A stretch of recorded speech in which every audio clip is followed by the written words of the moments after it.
There's a quiet power that most people never learn, and it has nothing to do with manipulation, silence games, or pretending not to care. It's the kind of power that doesn't shout, doesn't beg, and doesn't chase. It sits calmly in self-respect, and it changes the way people experience you forever. When a man leaves, pulls away, or drifts, the instinct is to hold tighter, explain more, prove your value, or fight for clarity. But the truth is, men don't return because you convince them. They return because something about you becomes irreplaceable in their mind. When you stop chasing certainty, you create space for desire. Detachment isn't coldness, it's confidence. It's knowing that your worth doesn't rise or fall based on someone else's attention. The moment you stop orbiting around whether he texts, calls, or shows up, something shifts. He feels the absence of pressure, and in that absence, curiosity begins to grow. People don't miss what's always available.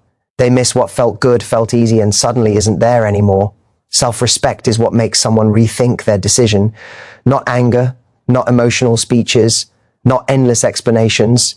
When you hold your standards quietly and refuse to abandon yourself for validation, it sends a message without words. It says, I value connection, but not at the cost of my dignity. That message lingers. It echoes when he's alone. It contrasts sharply with the chaos he encounters elsewhere. Emotional consistency is what stays in a man's memory, not drama, not unpredictability. It's the feeling of being around someone who is grounded, warm, and secure within themselves. When you don't react impulsively, when you don't swing between extremes, you become a place of peace, and peace is addictive. Long after excitement fades, people crave how someone made them feel when things were calm and real. Boundaries do something fascinating. They force reflection. When you don't overextend, when you don't accept half effort, and when you don't negotiate your needs, it creates a mirror. He starts asking questions he avoided before. He begins to realize that access to you was a privilege, not a guarantee. And that realization often comes only after distance. A full life is irresistible. When your world doesn't shrink to fit someone else, you become expansive. Purpose, friendships, passions, and growth create an energy that draws people back naturally, not because they fear losing you, but because they recognize that being part of your life added value to theirs. When you thrive without resentment, it quietly challenges their decision to walk away. Calm confidence replaces chasing energy. You don't need to announce your worth when you embody it. You don't need to compete when you know who you are. When you move through the world with ease, trusting that what's meant for you will meet you at your level, people feel it. And that feeling stays with them long after the connection pauses. Letting go removes pressure. Pressure suffocates attraction. Freedom invites it.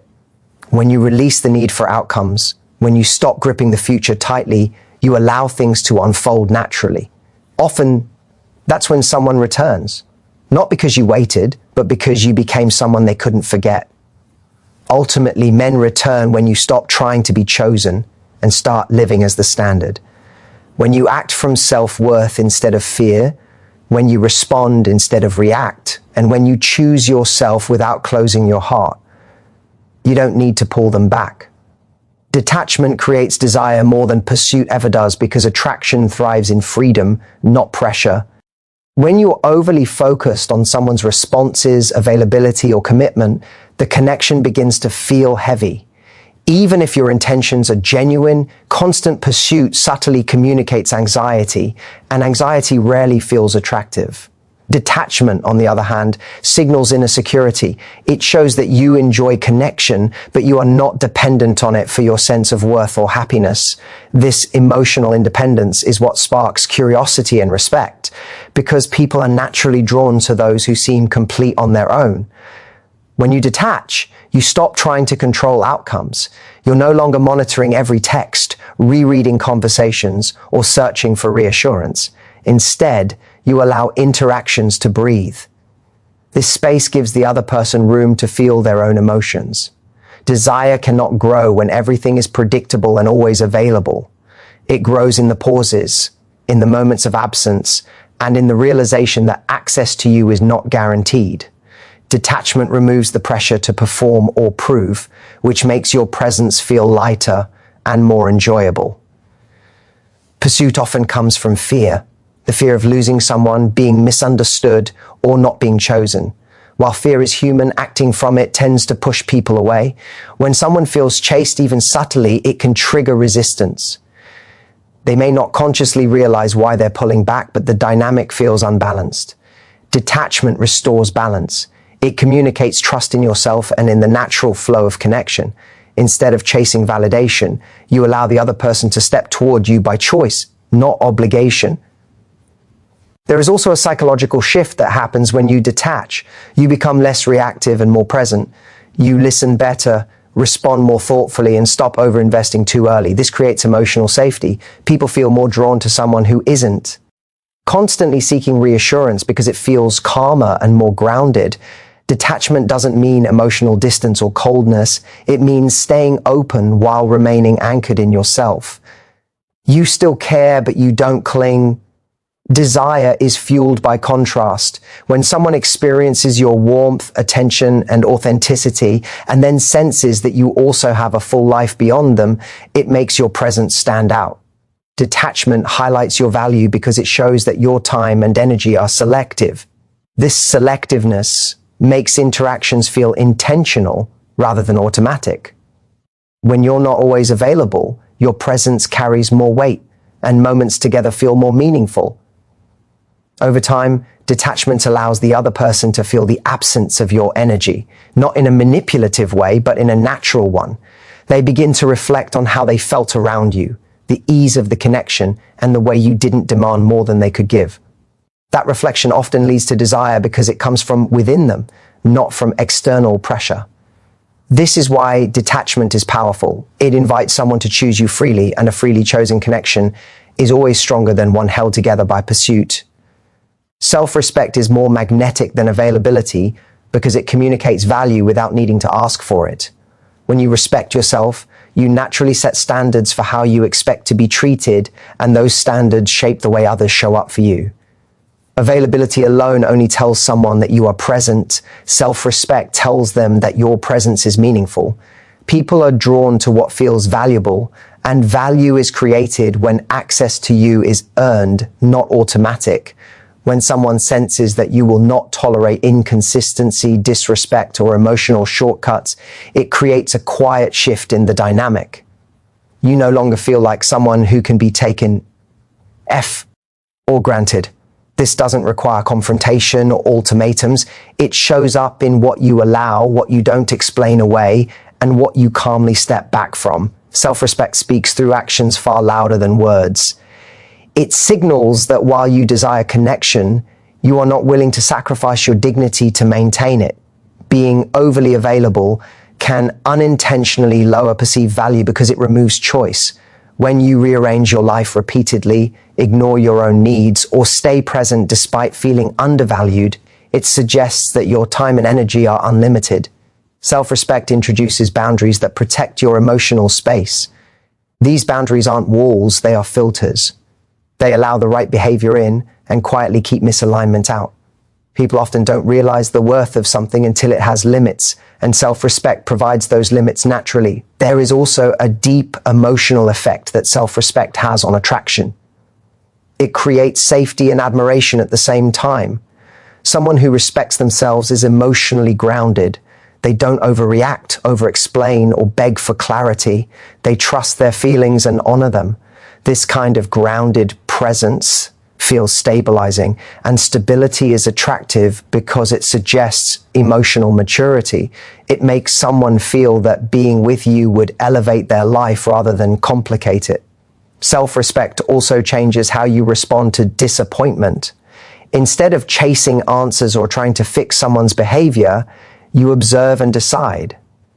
You give space when effort drops, you speak up when something feels off, and you walk away when necessary without drama. This response pattern forces others to confront the consequences of their actions. When someone realizes that you will not stay in situations that don't meet your standards, it often triggers reflection and regret. Ultimately, self-respect shifts he focus from being chosen to choosing wisely. You stop asking whether someone wants you and start asking whether they are capable of showing up in the way you deserve. This shift is powerful because it changes your energy entirely. You move from seeking validation to embodying confidence. And confidence rooted in self-respect is deeply magnetic because it shows that you know your worth and are willing to protect it regardless of who is watching. Emotional consistency makes you unforgettable because it creates a sense of reliability that people rarely experience. When someone knows what emotional energy they will receive from you, it builds trust and comfort. You're not hot one day and distant the next. Not overly enthusiastic followed by withdrawal. Instead, your presence feels steady, grounded, and safe. That steadiness allows a connection to deepen naturally because people relax when they don't feel like they have to guess where they stand with you. Inconsistency often creates short-term excitement, but it rarely creates lasting attachment. Emotional highs and lows can feel intense, yet intensity fades quickly when it becomes exhausting. Emotional consistency, on the other hand, leaves a lasting impression because it feels peaceful. When you respond calmly instead of reacting emotionally, you become someone others associate with ease rather than stress. That association stays with them long after the interaction ends. Being emotionally consistent doesn't mean suppressing your feelings or tolerating poor behavior. It means expressing yourself honestly without dramatizing or self-abandoning. When something bothers you, you address it clearly. When you care, you show it without over-investing. This balance creates respect. It shows emotional maturity, which is deeply attractive because it signals that you are capable of healthy connection rather than emotional chaos. People remember how you made them feel during moments of uncertainty. When things weren't perfect, did you panic or stay centered? When communication slowed, did you spiral or remain grounded? Emotional consistency during these moments is powerful because it differentiates you from others who react from fear. It tells someone that being with you would feel stable even during challenges, and that sense of stability is rare. There is also a subtle confidence embedded in emotional consistency. You are not trying to manage someone else's emotions or control their behavior. You trust yourself enough to stay regulated regardless of external circumstances. This creates a dynamic where the other person feels free rather than pressured. Freedom, combined with emotional safety, strengthens attraction because it allows desire to grow without resistance. Over time, emotional consistency builds a positive emotional memory. Even if someone steps away, they remember the calm, supportive, and grounded energy you brought into their life. They remember conversations that felt easy, moments that felt genuine, and a connection that didn't demand more than it could give. That memory becomes a contrast when they encounter emotional volatility elsewhere. When you remain emotionally consistent, you become someone others associate with peace, clarity, and authenticity. You don't disappear to create intrigue, and you don't overextend to secure closeness. You simply show up as yourself, reliably and confidently. That kind of presence leaves a mark because it's not overwhelming or confusing, it's reassuring. And reassurance, when combined with self-assurance, is what makes someone unforgettable in a world full of emotional unpredictability. Boundaries trigger reflection and return because they interrupt patterns that people unconsciously rely on. When there are no boundaries, behavior conti, news without examination. Effort becomes optional, consistency becomes negotiable, and presence is taken for granted. The moment you introduce a boundary, even quietly, the dynamic shifts. A boundary creates a pause, and within that pause, awareness begins. It forces someone to notice what they had access to and how they were showing up within the connection. Boundaries are often misunderstood as ultimatums or emotional walls, but true boundaries are calm and self-directed. They are not about controlling someone else's behavior. They are about deciding what you will and will not participate in. When you step back from situations that don't meet your standards, you remove the comfort of your constant availability. That absence invites reflection, because it highlights the consequences of inaction or inconsistency without you needing to explain or argue. When someone realizes that you no longer tolerate half effort, it challenges their assumptions. They may have believed that you would always stay, always understand, always adapt.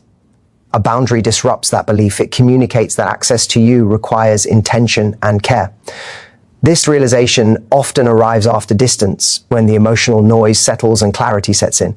Reflection doesn't happen when everything feels secure and unchanging. It happens when something meaningful is at risk. There is also a psychological impact to boundaries that makes them powerful. When you stop overgiving, over-explaining, or over-accommodating, you allow the other person to feel the weight of their choices. Instead of you carrying the emotional labor, they are left with space to think. In that space, memories resurface. They remember how you made them feel, the stability you brought, and the value of the connection. Boundaries create the silence in which those thoughts can grow. Boundaries also preserve your self-respect. Wick indirectly increases attraction. When you walk away from what doesn't align with you, you reinforce your own worth. This self-respect is felt energetically. It changes the way you communicate, the way you listen, and the way you hold yourself. Even without contact, that shift is sensed. People are drawn back to those who stand firmly in their value because it contrasts with the insecurity and chaos they may experience elsewhere. Importantly, boundaries remove resentment from the equation. Instead of staying and building silent frustration, you choose clarity and distance. This prevents the connection from becoming emotionally charged or toxic. When someone returns after you've held a boundary, they return to a calmer version of you, not one filled with anger or bitterness. That calm makes reconnection feel possible and appealing. Ultimately, boundaries don't push the right people away. They invite the right ones to step forward. They filter out those who are unwilling to meet you at your level while giving space for genuine reflection to occur. When someone chooses to return after experiencing your absence, it's often because they finally understand the value of what was there and the role they played in losing it. A fulfilled life outside of him pulls him back because it shifts the center of gravity back to you. When your happiness, identity, and sense of purpose are not dependent on one person, your energy changes in a way that is deeply attractive. You stop waiting, watching, or organizing your life around someone else's presence. Instead, you move forward with intention, and that forward movement is magnetic. People are naturally drawn to those who are going somewhere, not those standing still hoping to be chosen. When you invest in your passions, friendships, goals, and growth, you become more emotionally expansive. Conversations feel richer because your world is full. Your presence feels lighter because you're not carrying expectation into every interaction. This absence of pressure allows connection to feel enjoyable rather than demanding. A man may not consciously identify why he feels pulled back toward you, but he senses that being around you adds to his life rather than consuming it. A fulfilled life also communicates confidence without words. It shows that you trust yourself to create joy and meaning independently. This kind of confidence is not loud or performative, it's calm and rooted. It tells someone that you choose them because you want to, not because you need them. That distinction is powerful.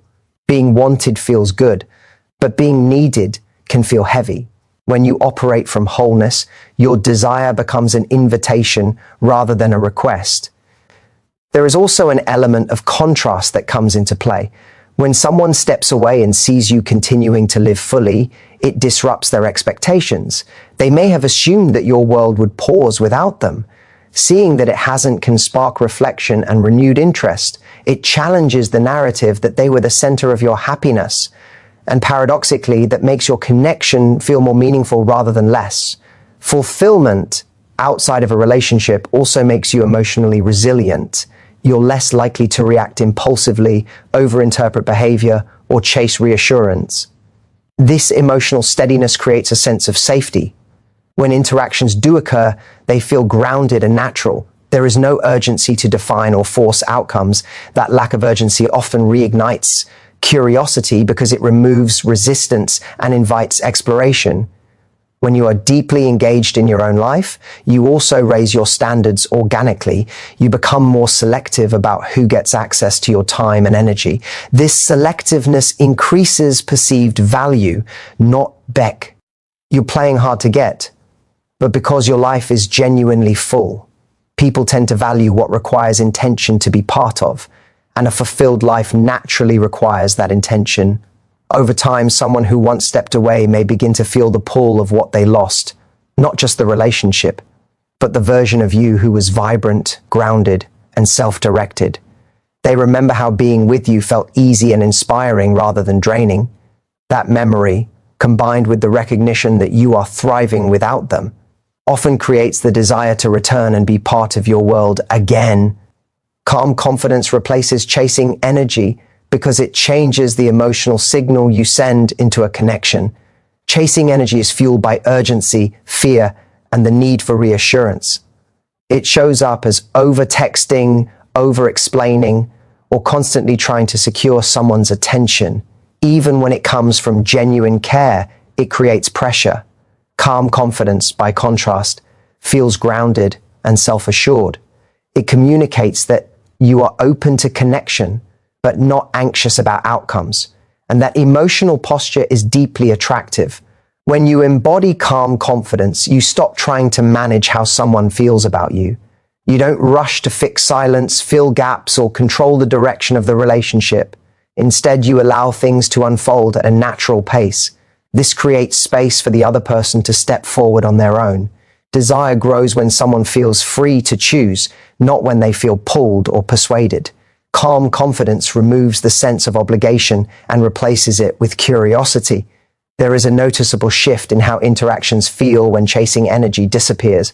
Conversations become lighter, more present, and more authentic. You're no longer performing or trying to say the right thing to keep someone interested. You speak honestly, listen attentively, and trust that the connection will either grow or fade based on alignment. That trust in yourself is felt, even if it's never articulated. It tells the other person that you value yourself enough to walk away from what doesn't flow naturally. Calm confidence also regulates emotional reactions. Instead of reacting immediately to changes in behavior, you observe. You ask yourself whether something aligns with your standards before responding. This pause prevents emotional spirals and creates stability. People are drawn to those who can remain centered even when things are uncertain, because it suggests emotional maturity and self-trust. It makes the idea of being with you feel safe rather than chaotic. Another powerful aspect of calm confidence is that it shifts power dynamics without force. When you're no longer chasing, the connection becomes balanced. The other person begins to feel your absence when effort isn't reciprocated. This absence is not used as a tactic. It's a natural result of honoring your time and energy. That shift often leads someone to re-engage, not because they're being tested, but because the dynamic feels different and more compelling. Calm confidence also protects your self-respect. You're not compromising your values to keep someone close. You're not ignoring your needs or accepting breadcrumbs. Instead, you show through your actions that you expect mutual effort. This expectation is quiet but firm. It creates clarity, and clarity is attractive because it removes confusion and emotional guesswork. Ultimately, calm confidence allows attraction to flow freely. You're not pulling someone toward you or pushing them away. You're simply standing in your own worth, open but not attached. That grounded presence lingers in people's minds because it feels rare and refreshing. Hence, someone reflects on the connection. They remember how effortless it felt to be around you. And that memory often draws them back toward the calm and confidence they felt in your presence. Letting go removes pressure and awakens curiosity because it changes the emotional atmosphere of the connection. Pressure is created when there is an unspoken demand for outcomes, reassurance, or certainty. Even when nothing is said, that tension is felt. Letting go doesn't mean losing interest or closing your heart. It means releasing the need to control how things unfold. When you stop gripping the situation tightly, the energy softens, and that softness makes space for curiosity to emerge. When someone senses that you are no longer trying to extract clarity or commitment, they relax. There is no longer a feeling of being evaluated, chased, or expected to show up in a specific way. This freedom is powerful because it allows genuine feelings to surface. Curiosity often awakens in the absence of pressure because the other person finally has room to ask themselves what they want, rather than reacting to what is being asked of them. Letting go also shifts attention back to the present moment. Instead of projecting into the future or replaying the past, you engage with what is actually happening. This presence makes interactions feel more authentic and less transactional. You're no longer measuring every interaction by where it's going. You enjoy it for what it is. That enjoyment is contagious. People are drawn to those who can be present without attachment because it feels light and real. There is a paradox in attraction that many people miss. The more you try to hold on to someone, the more they feel the need to create distance. The moment you release your grip, the need for distance disappears. Letting go removes resistance. It communicates trust in the natural flow of connectio. And trust in yourself to be okay regardless of the outcome. That self-trust is attractive because it shows emotional strength rather than need. Curiosity thrives in space. When you stop over-communicating or filling every silence, you allow room for thought and reflection. The other person begins to wonder about you, not because you disappear dramatically, but because you're no longer predictably available in the same way. They start to notice your absence, your energy, and the way the dynamic has shifted. That noticing often turns into curiosity about what you're doing, how you're feeling, and why the connection feels different. Letting go also protects your emotional well-being. It frees you from constant monitoring and over-analysis. You reclaim mental space and emotional energy, which allows you to show up more grounded and self-assured. When interactions do happen, they're no longer driven by anxiety, they're calm, warm, and intentional. That shift is felt immediately. Ultimately, letting go doesn't push someone away. It invites them to step closer on their own terms. It removes the invisible weight that pressure places on connection and replaces it with openness. Curiosity grows when someone feels free to explore their feelings rather than defend against expectations. And that freedom is often what brings them back toward the connection with renewed interest. Becoming the standard makes returning inevitable because it redefines how others experience you and themselves in relation to you. When you operate from self-worth rather than fear, you stop adapting to fit someone else's limitations. You no longer ask for effort, consistency, or clarity in ways that feel like persuasion. Instead, your way of being quietly communicates what is required to have access to you. This shift doesn't come from strategy, it comes from alignment with your own values. When you become the standard, you don't compete for attention or affection. You don't compare yourself to others or worry about being replaced. You understand that connection is not about winning, but about mutual readiness. This understanding changes your energy. You show up relaxed, present, and authentic without trying to impress or prove anything. That authenticity stands out because it feels rare in a world where many people lead with insecurity. Setting the standard also means that you respond differently to misalignment. Instead of chasing explanations or accepting confusion, you step back with clarity. You don't punish or manipulate. You simply remove yourself from dynamics that don't meet your level of intention. This response creates a powerful contrast. The other person begins to recognize that the connection required more responsibility than they initially gave. That realization often doesn't happen immediately, but it settles in over time. Becoming the standard elevates the emotional experience of being with you. Interactions feel respectful, balanced, and grounded. There is no emotional chaos, no guessing games, no need for constant reassurance. This kind of connection leaves a strong emotional imprint. Even if someone walks away, they carry that imprint with them. When they encounter inconsistency or emotional instability elsewhere, the difference becomes clear. There is also an internal shift that occurs when you embody the standard. You stop waiting for someone to validate your worth. You trust your choices, honor your needs, and move forward with confidence. This inner alignment creates outer stability. You become someone who is not easily shaken by uncertainty. That steadiness is attractive because it signals emotional leadership rather than emotional dependence. Over time, someone who once left may begin to reflect on what they experienced with you, not just the connection itself, but how it made them feel about themselves. Being with someone who has standards often inspires growth, even if that growth happens later. They may realize that returning to you requires showing up differently with more effort and intention. Ultimately, becoming the standard doesn't guarantee someone will return, but it ensures that if they do, it's because they recognize your value, not because you convinced them. You don't pull people back by lowering yourself or waiting endlessly. You draw them back by rising into your own worth and staying there, knowing that anyone who chooses to return must meet you